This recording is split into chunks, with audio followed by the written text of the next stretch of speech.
നിയമസഭാ തെരഞ്ഞെടുപ്പിൽ തിരുവനന്തപുരം സീറ്റിനെ ചൊല്ലി കോൺഗ്രസിൽ ചേരിപ്പോര്. തിരുവനന്തപുരം സീറ്റിനായി അവകാശവാദം ഉന്നയിച്ച് മുൻ മന്ത്രി VS ശിവകുമാർ രംഗത്ത് വന്നിരിക്കുകയാണ്. അനധികൃത സ്വത്ത് സമ്പാദ്യ കേസിൽ വിജിലൻസ് ക്ലീൻ ചീറ്റ് നൽകിയതിന് പിന്നാലെയാണ് തിരുവനന്തപുരം സീറ്റിനായി ശിവകുമാർ അവകാശവാദം ഉന്നയിക്കുന്നത്. പ്രശാന്ത് ശങ്കരമംഗലത്ത് ചേരുകയാണ്. പ്രശാന്ത്, ഇത് തിരുവനന്തപുരത്ത് മാത്രമല്ല, കേരളത്തിലെമ്പാടും UDF-നകത്ത് സീറ്റിനെ ചൊല്ലിയുള്ള വലിയ പിടിവലി നടക്കുകയാണ്.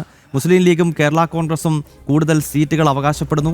അവർ മുൻപ് കൈവശം വെച്ചിരിക്കുന്ന സീറ്റുകൾ തിരികെ പിടിക്കാൻ കോൺഗ്രസ് ശ്രമിക്കുന്നു. ഇതിനിടയിലാണിപ്പോൾ തിരുവനന്തപുരം പോലെയുള്ള സീറ്റിനെ ചൊല്ലി കോൺഗ്രസിനകത്ത് തന്നെ പ്രശ്നങ്ങൾ ഉണ്ടാകുന്നത്. അങ്ങനെ വേണ്ട മനസ്സിലാക്കാം.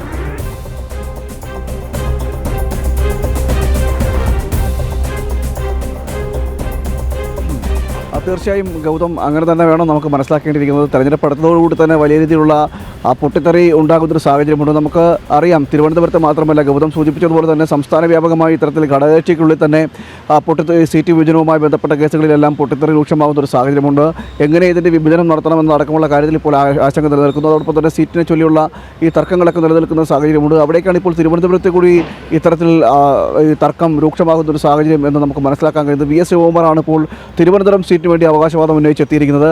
ആ സീറ്റിൽ താൻ മത്സരിക്കണം എന്നതടക്കമുള്ള കാര്യങ്ങളാണ് ഇപ്പോൾ നേതൃത്വത്തോട് പറഞ്ഞിരിക്കുന്നത്. മാത്രമല്ല, മറ്റൊരു കാര്യം എന്ന് പറയുന്നത്, ഈ രാജ്യസന്നദ്ധത അടക്കം അറിയിച്ചിട്ടുണ്ടെന്നാണ് അറിയുന്നത്. പാർട്ടിയിൽ നിന്ന് രാജിവെക്കുമെന്നതടക്കമുള്ള കാര്യങ്ങൾ അറിയിച്ചിട്ടുണ്ടെന്നാണ് ഇപ്പോൾ നമുക്ക് മനസ്സിലാക്കാൻ കഴിയുന്നത്. അങ്ങനെ സമ്മർദ്ദത്തിലാഴ്ത്തിക്കൊണ്ട് പാർട്ടിയെ ഏത് വിധത്തിലെയും ഈ കോൺഗ്രസ് നേതൃത്വത്തെ, UDF നേതൃത്വത്തെ സമ്മർദ്ദത്തിലാഴ്ത്തിക്കൊണ്ട് സീറ്റ് നേടിയെടുക്കുക എന്നൊരു തന്ത്രമാണ് ഇപ്പോൾ VS ശിവകുമാറിൻ്റെ ഭാഗത്തുള്ളതെന്നാണ് നമുക്ക് മനസ്സിലാക്കാൻ കഴിയുന്നത്. കാരണം ഈ അനധികൃത സ്വത്ത് സമ്പാദന കേസുമായി ബന്ധപ്പെട്ടെല്ലാം ഇപ്പോൾ ക്ലീൻ ചിറ്റ് കിട്ടിയിരിക്കുന്ന ഒരു സാഹചര്യമുണ്ട്.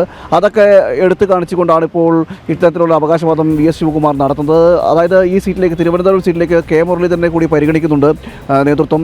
അങ്ങനെ മുരളീധരൻ സീറ്റുമായി അവിടേക്ക് എത്തിക്കഴിഞ്ഞാൽ, മറ്റൊരു സ്ഥലത്തേക്ക് മാറിക്കഴിഞ്ഞാൽ അവിടെ വിജയസാധ്യത ഇല്ലാതായി പോകുമെന്നത് അടക്കമുള്ള കാര്യങ്ങളാണ് ഇപ്പോൾ ശിവകുമാർ ചിന്തിക്കുന്നത്. അതുകൊണ്ട് തന്നെ അതിനു മുമ്പ് തന്നെ, ഇത്തരത്തിൽ സ്ഥാനാർത്ഥി നിർണ്ണയം നടത്തുന്നതിന് മുമ്പ് തന്നെ, മുരളീധരനെ അവിടേക്ക് നിശ്ചയിക്കുന്നതിന് മുമ്പ് തന്നെ ഈ ആവശ്യം നേടിയെടുക്കുക എന്നൊരു ലക്ഷ്യമാണ് ഇപ്പോൾ ശിവകുമാറിന് മുന്നിലുള്ളത്. അതുകൊണ്ട് തന്നെയാണ് ഈ പാർട്ടിയിൽ നിന്ന് രാജിവെച്ചു പോകും എന്നതടക്കമുള്ള കാര്യങ്ങൾ പറഞ്ഞുകൊണ്ട് പാർട്ടിയെ തന്നെ, നേതൃത്വത്തെ തന്നെ സമ്മർദ്ദത്തിലാഴ്ത്തിക്കൊണ്ട് കാര്യങ്ങൾ നേടിയെടുക്കുക എന്ന നിലയിലേക്ക് എത്തിയിരിക്കുന്നത്. എന്തായാലും നമുക്ക് നേരത്തെ തന്നെ ഈ തദ്ദേശ തെരഞ്ഞെടുപ്പിൽ വിജയമൊക്കെ കഴിഞ്ഞതോടുകൂടി തന്നെ പല രീതിയിൽ ഒറ്റക്കെട്ടാണ് ഞങ്ങൾ എന്നതടക്കമുള്ള കാര്യങ്ങൾ കോൺഗ്രസ് നേതൃത്വം പറഞ്ഞിട്ടുണ്ട്.